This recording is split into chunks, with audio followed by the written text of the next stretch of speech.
चतुर्थ समोल्लासः, page number 99। विवाह के लक्षण। विवाह 8 प्रकार का होता है। एक ब्रह्म, दूसरा दैव, तीसरा आर्ष, चौथा प्राजापत्य, पांचवा असुर, छठा गांधर्व, सातवां राक्षस, आठवां पैशाच। इन विवाहों की यह व्यवस्था है कि वर कन्या दोनों यथावत ब्रह्मचर्य से पूर्ण विद्वान, धार्मिक और सुशील हो। उन का परस्पर प्रसन्नता से विवाह होना ब्राह्मण कहलाता है। विस्तृत यज्ञ करने में ऋत्विक कर्म करते हुए जामाता को अलंकार युक्त कन्या का देना दैव, वह से कुछ लेके विवाह होना आर्ष, दोनों का विवाह धर्म की वृद्धि के अर्थ होना प्राजापत्य, वर और कन्या को कुछ दे के विवाह आसुर, अनियम असमय किसी कारण से वर कन्या का इच्छा पूर्वक परस्पर संयोग होना गांधर्व, लड़ाई करके बलात्कार अर्थात छीन झपट व कपट से कन्या का ग्रहण करना राक्षस, शयन व मद्य आदि पी हुई पागल कन्या से बलात्कार संयोग करना पैशाच। इन सब विवाहों में ब्राह्म विवाह सर्वोत्कृष्ट, दैव मध्यम, आर्ष आसुर और गांधर्व निकृष्ट, राक्षस अधम और पैशाच महाभ्रष्ट हैं। इसलिए यही निश्चय रखना चाहिए कि कन्या और वर का विवाह के पूर्व एकांत में मेल न होना चाहिए, क्योंकि युवावस्था में स्त्री पुरुष का एकांतवास दूषण कारक है। परंतु जब कन्या व वर के विवाह का समय हो, अर्थात जब 1 वर्ष व 6 महीने ब्रह्मचर्य आश्रम और विद्या पूरी होने में शेष रहे, तब उन कन्या और कुमारों का प्रतिबिंब अर्थात जिसको फोटोग्राफ कहते हैं अथवा प्रतिकृति उतार के कन्याओं की अध्यापिकाओं के पास, कुमारों के अध्यापकों के पास कन्याओं की प्रतिकृति भेज देवें। जिसका रूप मिल जाए उसके इतिहास अर्थात जन्म से लेके उस दिन पर्यंत जन्म चरित्र का पुस्तक हो, उसको अध्यापक लोग मंगवा के देखें। जब दोनों के गुण कर्म स्वभाव सदृश हों, तब जिसके साथ जिसका विवाह होना योग्य समझें, उस पुरुष और कन्या का प्रतिबिंब और इतिहास कन्या और वर के हाथ में देवें और कहें कि इसमें जो तुम्हारा अभिप्राय हो सो हमको विदित कर देना। जब उन दोनों का निश्चय परस्पर विवाह करने का हो जाए, तब उन दोनों का समावर्तन एक ही समय में होवे। जो वे दोनों अध्यापकों के सामने विवाह करना चाहें तो वहाँ, नहीं तो कन्या के माता पिता के घर में विवाह होना योग्य है। जब वे सक्षम हों, तब उन अध्यापकों व कन्या के माता पिता आदि भद्र पुरुषों के सामने उन दोनों की आपस में बातचीत, शास्त्रार्थ कराना और जो कुछ गुप्त व्यवहार पूछें सो भी सभा में लिख के एक दूसरे के हाथ में धर के प्रश्नोत्तर कर लेवें। जब दोनों का दृढ़ प्रेम विवाह करने में हो जाए, तब से उनके खान पान का उत्तम प्रबंध होना चाहिए कि जिससे उनका शरीर जो पूर्व ब्रह्मचर्य और विद्याध्ययन रूप तपश्चर्या और कष्ट से दुर्बल होता है, वह चंद्रमा की कला के समान बढ़ के पुष्ट थोड़े ही दिनों में हो जाए। पश्चात जिस दिन कन्या रजस्वला जब शुद्ध हो, तब वेदी और मंडप रच के अनेक सुगंध आदि द्रव्य और घृत आदि का होम तथा अनेक विद्वान पुरुष और स्त्रियों का यथा योग्य सत्कार करें। पश्चात जिस दिन ऋतुदान देना योग्य समझें, उसी दिन संस्कार विधि पुस्तकस्थ विधि के अनुसार सब कर्म करके मध्य रात्रि व 10 बजे अति प्रसन्नता से सबके सामने पाणी ग्रहण पूर्वक विवाह की विधि को पूरा करके एकांत सेवन करें। पुरुष वीर्य स्थापन और स्त्री वीर्याकर्षण की जो विधि है उसी के अनुसार दोनों करें। जहाँ तक बने वहाँ तक ब्रह्मचर्य के वीर्य को व्यर्थ न जाने दें, क्योंकि उस वीर्य व रज से जो शरीर उत्पन्न होता है वह अपूर्व उत्तम संतान होता है।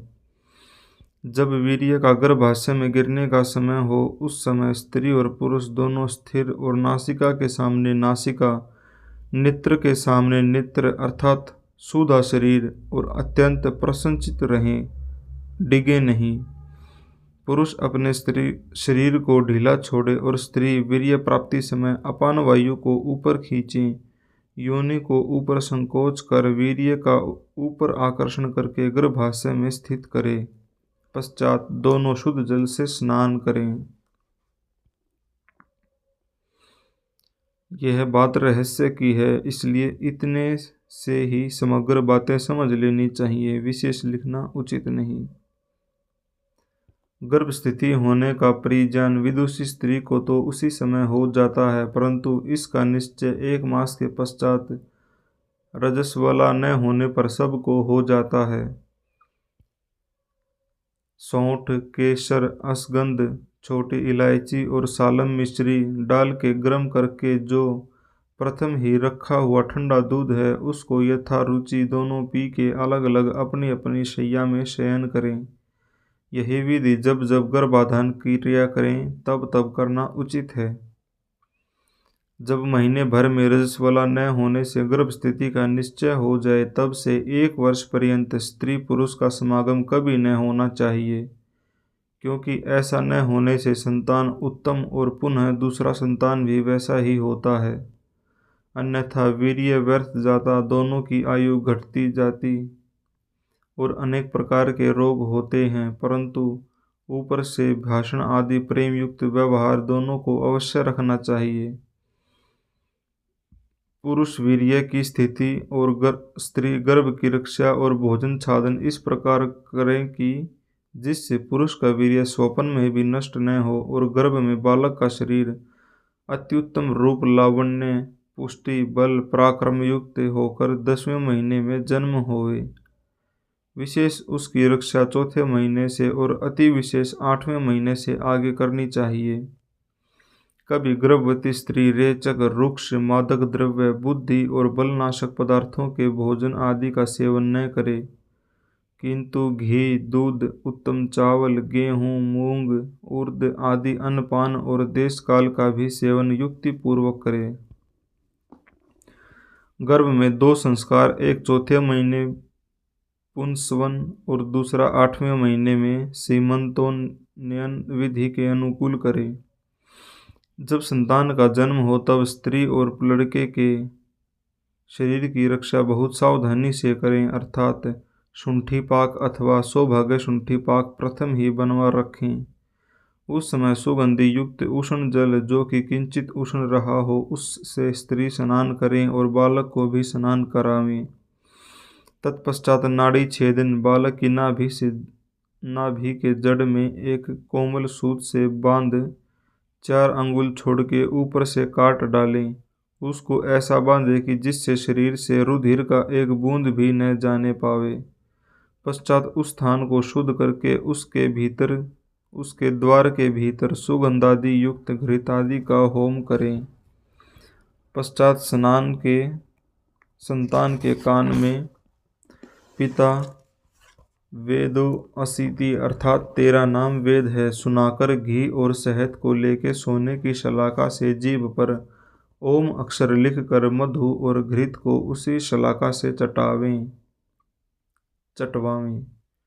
पश्चात उसकी माता को दे देवें।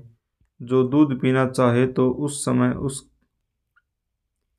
तो उसकी माता पिलावे। जो उसकी माता के दूध न हो तो किसी स्त्री की परीक्षा करके उसका दूध पिलवावें। पश्चात शुद्ध कोठरी व जहाँ का वायु शुद्ध हो उसमें सुगंधित घी का होम प्रातः और सायंकाल किया करें और उसी में प्रसूता स्त्री तथा बालक को रखें। 6 दिन तक माता का दूध पिए और स्त्री भी अपने शरीर के पुष्टि के अर्थ अनेक प्रकार के उत्तम भोजन करें और योनि संकोच आदि भी करें। 6ठे दिन स्त्री बाहर निकले और संतान के दूध पीने के लिए कोई ध्यायी रखे, उसको खान पान अच्छा करावे। वह संतान को दूध पिलाया करे और पालन भी करे, परंतु उसकी माता लड़के पर पूर्ण दृष्टि रखे। किसी प्रकार का अनुचित व्यवहार उसके पालन में न हो।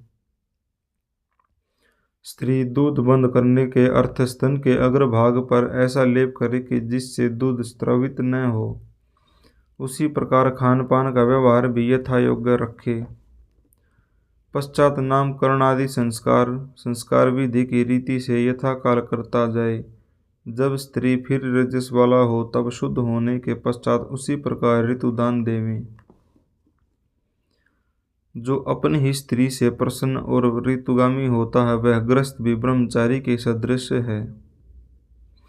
जिस कुल में भार्या से भर्ता और पति से पत्नी अच्छे प्रकार प्रसन्न रहती है उसी कुल में सब सौभाग्य और ऐश्वर्य निवास करते हैं। जहाँ कलह होता है वहाँ दौर्भाग्य और दारिद्र्य स्थिर होता है। जो स्त्री पति से प्रीति और पति को प्रसन्न नहीं करती तो पति के अप्रसन्न होने से काम उत्पन्न नहीं होता। जिस स्त्री की प्रसन्नता में सब कुल प्रसन्न होता और उसकी अप्रसन्नता में सब अप्रसन्न अर्थात दुखदायक हो जाता है। पिता, भाई, पति और देवर इनको सत्कार पूर्वक भूषण आदि से प्रसन्न रखे। जिनको बहुत कल्याण की इच्छा हो वे ऐसे करें। जिस घर में स्त्रियों का सत्कार होता है उसमें विद्यायुक्त पुरुष होके देव संज्ञा धरा के आनंद से क्रीड़ा करते हैं, और जिस घर में स्त्रियों का सत्कार नहीं होता वहाँ सब क्रिया निष्फल हो जाती है। जिस घर व कुल में स्त्री लोग शोकातुर होकर दुख पाती हैं वह कुल शीघ्र नष्ट भ्रष्ट हो जाता है, और जिस घर व कुल में स्त्री लोग आनंद से उत्साह और प्रसन्नता से भरी हुई रहती हैं वह कुल सर्वदा बढ़ता रहता है।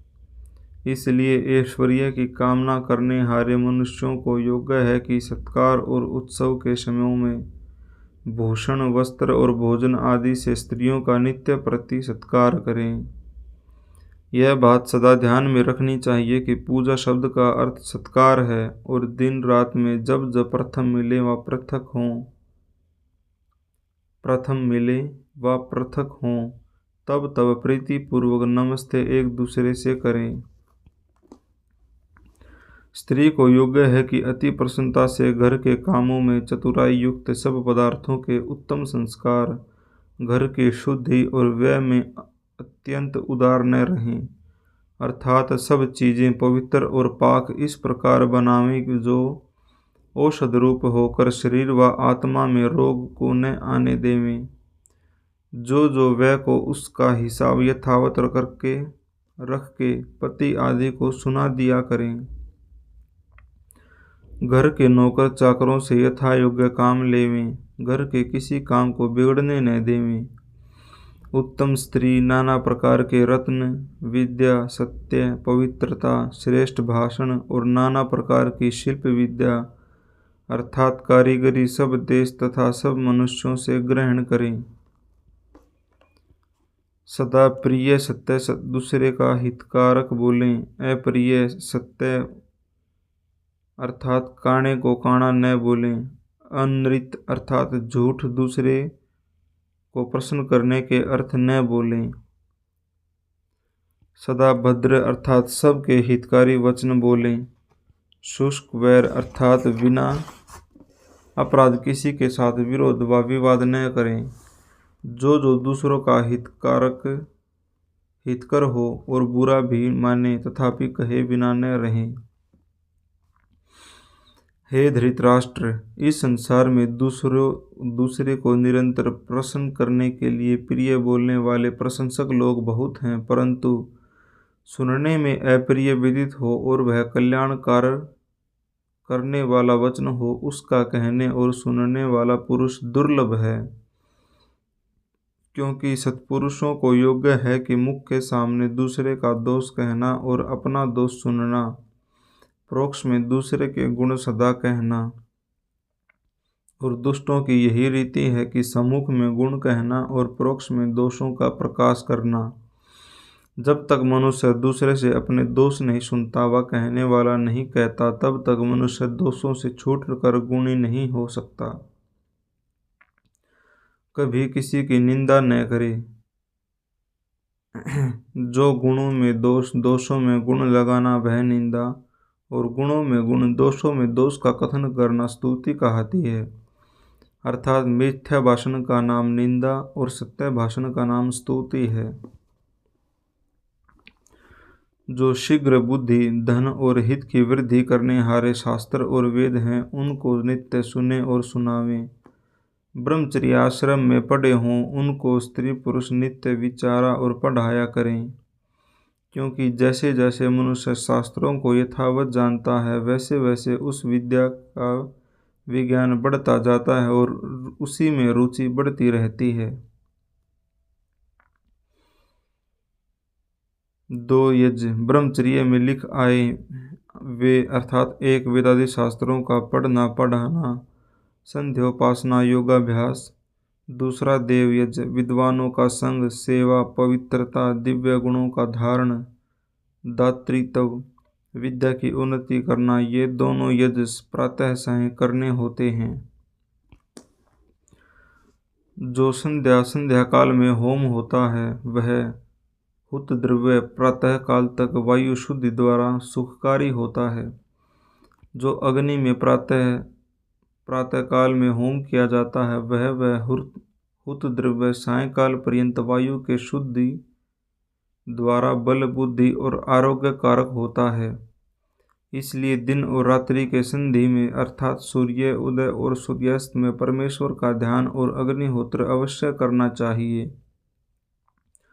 और जो ये दोनों काम सायं और प्रातःकाल में न करे, उसको सज्जन लोग सब द्विजों के कर्मों से बाहर निकाल देवें, अर्थात उसे शूद्रवत समझें। प्रश्न: त्रिकाल संध्या क्यों नहीं करना? उत्तर: 3 समय में संधि नहीं होती। प्रकाश और अंधकार की संधि प्रातः सायं 2 ही वेला में होती है। जो इसको न मानकर मध्याह्न काल में तीसरी संध्या माने, वह मध्य रात्रि में भी संध्योपासना क्यों न करे। जो मध्य रात्रि में भी करना चाहे तो पहर पहर, घड़ी घड़ी, पल पल और क्षण क्षण की भी संधि होती है, उसमें भी संध्योपासना किया करे। जो ऐसा भी करना चाहे तो हो ही नहीं सकता, और किसी शास्त्र का मध्याह्न संध्या में प्रमाण भी नहीं।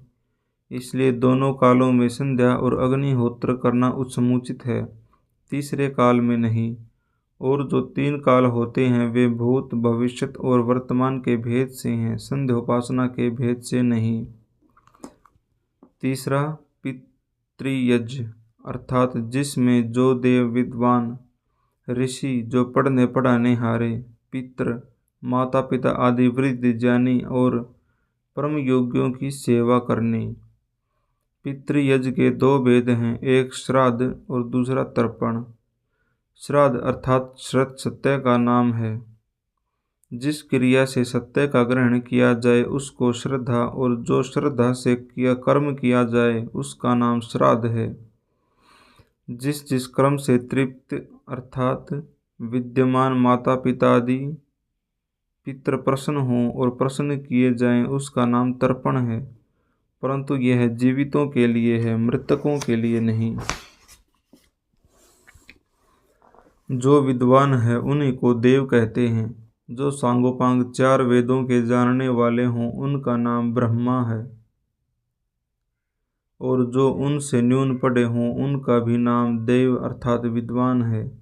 उनके सदृश विदुषी स्त्री उनकी ब्रह्माणी और देवी, उन्हीं के तुल्य पुत्र और शिष्य तथा उनके सदृश उनके गण अर्थात सेवक हों, उनकी सेवा करना है, उसका नाम श्राद्ध और तर्पण है।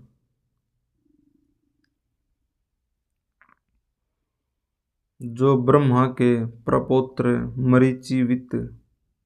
मरीचिवत विद्वान होकर पढ़ावें, और जो उनके सदृश विद्या युक्त उनकी स्त्रियां कन्याओं को विद्या दान देवें, उनके तुल्य पुत्र और शिष्य तथा उनके समान उनके सेवक हों, उनका सेवन सत्कार करना ऋषि तर्पण है।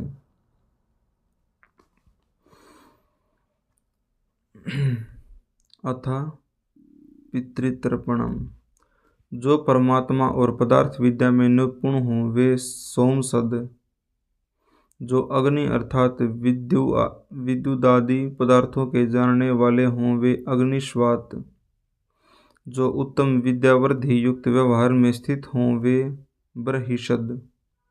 जो ऐश्वर्य के रक्षक और महौषधि रस का पान करने से रोग रहित और अन्य के ऐश्वर्य के रक्षक औषधों को दे के रोगनाशक हों वे सोमपा।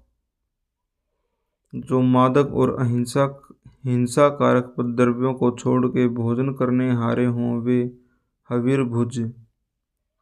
जो जानने के योग्य वस्तु के रक्षक और घृत दुग्ध आदि खाने और पीने हारे हों वे आज्यापा। जिनका अच्छा धर्म करने का सुख रूप समय हो वे सुकालीन। जो दुष्टों को दंड और श्रेष्ठों का पालन करने हारे न्यायकारी हों वे यम।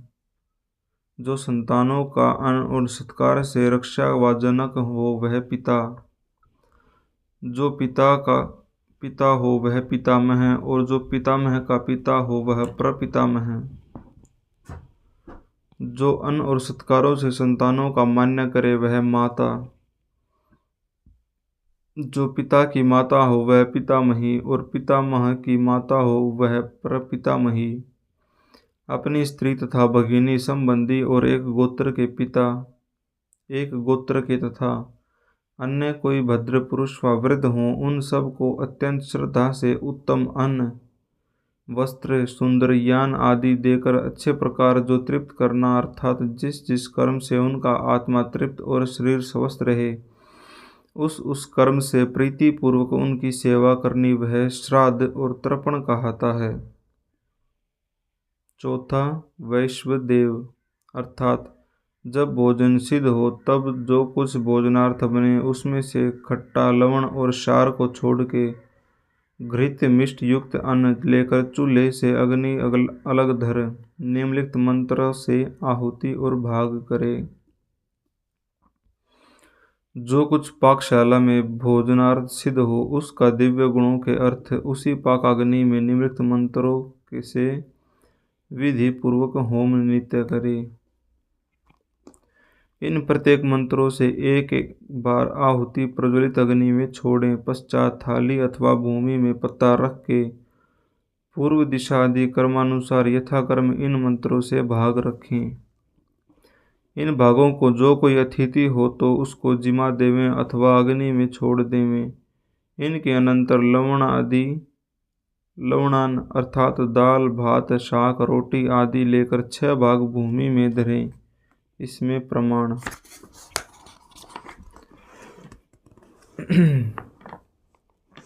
इस प्रकार सौभ्यो नमः पतितेभ्यो नमः स्वपगभ्यो नमः पापरोगिभ्यो नमः वायसेभ्यो नमः कृमिभ्यो नमः धर कर पश्चात किसी दुखी बुभुक्षित प्राणी अथवा कुत्ते कौवे आदि को दे देवें। या नमः शब्द का अर्थ अन्न अर्थात कुत्ते पापी चांडाल पाप रोगी कौवे और कृमि अर्थात चींटी आदि को अन्न देना यह मनुस्मृति आदि की विधि है। हवन करने का प्रयोजन यह है कि पाकशालास्थ वायु का शुद्ध होना और जो अज्ञात अदृष्ट जीवों की हत्या होती है उसका प्रत्युपकार कर देना। अब 5वीं अतिथि सेवा। अतिथि उसको कहते हैं कि जिसकी कोई तिथि निश्चित न हो, अर्थात अकस्मात धार्मिक सत्योपदेशक सबके उपकारार्थ सर्वत्र घूमने वाला पूर्ण विद्वान परम योगी सन्यासी गृहस्थ के यहाँ आवे तो उसको प्रथम पाद्य अर्घ्य और आचमनीय 3 प्रकार का जल देकर पश्चात आसन पर सत्कार पूर्वक बिठाल कर खान पान आदि उत्तमोत्तम पदार्थों से सेवा शुश्रूषा करके उनको प्रसन्न करे। पश्चात सत्संग कर उनसे ज्ञान विज्ञान आदि जिनसे धर्म अर्थ काम और मोक्ष की प्राप्ति होवे ऐसे ऐसे उपदेशों का श्रवण करे और चाल चलन भी उनके सदुपदेशानुसार रखे। समय पाके गृहस्थ और राजादि भी अतिथिवत सत्कार करने योग्य हैं, परंतु वेद निंदक वेद विरुद्ध आचरण करने हारे जो वेद विरुद्ध कर्म का कर्ता मिथ्या भाषण आदि युक्त वेडाल वृत्तिक जैसे विडाला छिप और स्थिर होकर ताकता ताकता झपट से मूसे आदि प्राणियों को मार अपना पेट भरता, वैसे जनों का नाम वेडाल वृत्ति। अर्थात हठी, दुराग्रही, अभिमानी, आप जाने नहीं, औरों का कहा माने नहीं, कुतर्की, व्यर्थ बकने वाले, जैसे कि आजकल के वेदांती बकते हैं। हम ब्रह्म और जगत मिथ्या है, वेदादि शास्त्र और ईश्वर भी कल्पित हैं इत्यादि गपोड़ा हाँकने वाले। वक्वृत्ति, जैसे वक एक पैर उठा ध्यानावस्थित के समान होकर झट मछली के प्राण हर के अपना स्वार्थ सिद्ध करता है, वैसे आजकल के वैरागी और खाकी आदि हठी दुराग्रही वेद विरोधी हैं। ऐसों का सत्कार वाणी मात्र से भी न करना चाहिए, क्योंकि इनका सत्कार करने से ये वृद्धि को पाकर संसार को अधर्मयुक्त करते हैं। आप तो अवनति के काम करते ही हैं, परंतु साथ में सेवक को भी अविद्या रूपी महासागर में डुबा देते हैं। इन 5 महायज्ञों का फल यह है कि ब्रह्म यज्ञ के करने से विद्या, शिक्षा, धर्म, सभ्यता आदि शुभ गुणों की वृद्धि, अग्निहोत्र से वायु, वृष्टि, जल की शुद्धि होकर वृष्टि द्वारा संसार को सुख प्राप्त होना, अर्थात शुद्ध वायु का श्वास, स्पर्श, खानपान से आरोग्य, बुद्धि, बल, पराक्रम बढ़ के धर्म, अर्थ, काम और मोक्ष का अनुष्ठान पूरा होना। इसीलिए इसको देवयज्ञ कहते हैं। पितृयज्ञ से जब माता पिता और ज्ञानी महात्माओं की सेवा करेगा तब उसका ज्ञान बढ़ेगा, उससे सत्यासत्य का निर्णय कर सत्य का ग्रहण और असत्य का त्याग करके सुखी रहेगा। दूसरा कृतज्ञता, अर्थात जैसी सेवा माता पिता और आचार्य ने संतान और शिष्यों की है, उसका बदला देना उचित ही है। बलि वैश्यदेव का भी फल जो पूर्व कह आए वही है। जब तक उत्तम अतिथि जगत में नहीं होते तब तक उन्नति भी नहीं होती। उनके सब देशों में घूमने और सत्योपदेश करने से पाखंड की वृद्धि नहीं होती और सर्वत्र गृहस्थों को सहज से सत्य ज्ञान की प्राप्ति होती रहती है और मनुष्य मात्र में एक ही धर्म स्थिर रहता है। बिना अतिथियों के संदेह निवृत्ति नहीं होती, संदेह निवृत्ति के बिना दृढ़ निश्चय भी नहीं होता, निश्चय के बिना सुख कहाँ। रात्रि के चौथे पहर अथवा 4 घड़ी रात में उठे, आवश्यक कार्य करके धर्म और अर्थ, शरीर के रोगों का निदान और परमात्मा का ध्यान करें। कभी अधर्म का आचरण न करें, क्योंकि किया हुआ अधर्म निष्फल कभी नहीं होता, परंतु जिस समय अधर्म करता है उसी समय फल भी नहीं होता। इसलिए अज्ञानी लोग अधर्म से नहीं डरते, तथापि निश्चय जानो कि वह अधर्माचरण धीरे धीरे तुम्हारे सुख के मूलों को काटता चला जाता है। इस क्रम से जब अधर्मात्मा मनुष्य धर्म की मर्यादा छोड़ जैसे तालाब के बंध तोड़ जल चारों ओर फैल जाता है, वैसे मिथ्या भाषण, कपट, पाखंड अर्थात रक्षा करने वाले वेदों का खंडन और विश्वासघात आदि कर्मों से पराय पदार्थों को लेकर प्रथम बढ़ता है। पश्चात धन आदि ऐश्वर्य से खान पान, वस्त्र, आभूषण, यान, स्थान, मान, प्रतिष्ठा को प्राप्त होता है। अन्याय से शत्रुओं को भी जीतता है, पश्चात शीघ्र नष्ट हो जाता है। जैसे जड़ काटा हुआ वृक्ष नष्ट हो जाता है, वैसे अधर्मी नष्ट भ्रष्ट हो जाता है।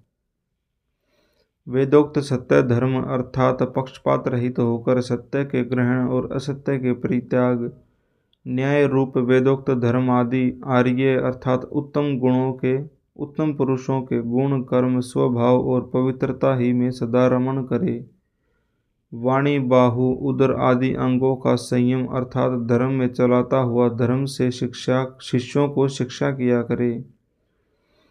यज्ञ का करने हारा सदा उत्तम चाल चलन की शिक्षा कारक, विद्या पढ़ने हारा मामा अर्थात अतिथि अर्थात जिसकी कोई आने जाने की निश्चित तिथि न हो, संचरित, अपने आश्रित, बाल, बालक, वृद्ध, बूढ़े, आतुर, पीड़ित, वैद्य, आयुर्वेद का ज्ञाता, जाति, स्वगोत्र व स्वर्णस्थ संबंधी, स्वसुर आदि, बांधव, मित्र, माता, पिता, यामी, बहन, भ्राता, भाई, पुत्र, भार्या, स्त्री, दोहिता, पुत्र और सेवक, लोगों से विवाद अर्थात विरुद्ध लड़ाई बखेड़ा कभी न करें।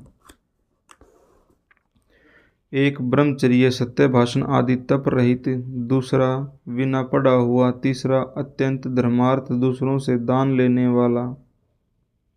ये तीन पत्थर की नौका से समुद्र में तरने के समान अपने दुष्ट कर्मों के साथ ही दुख सागर में डूबते हैं।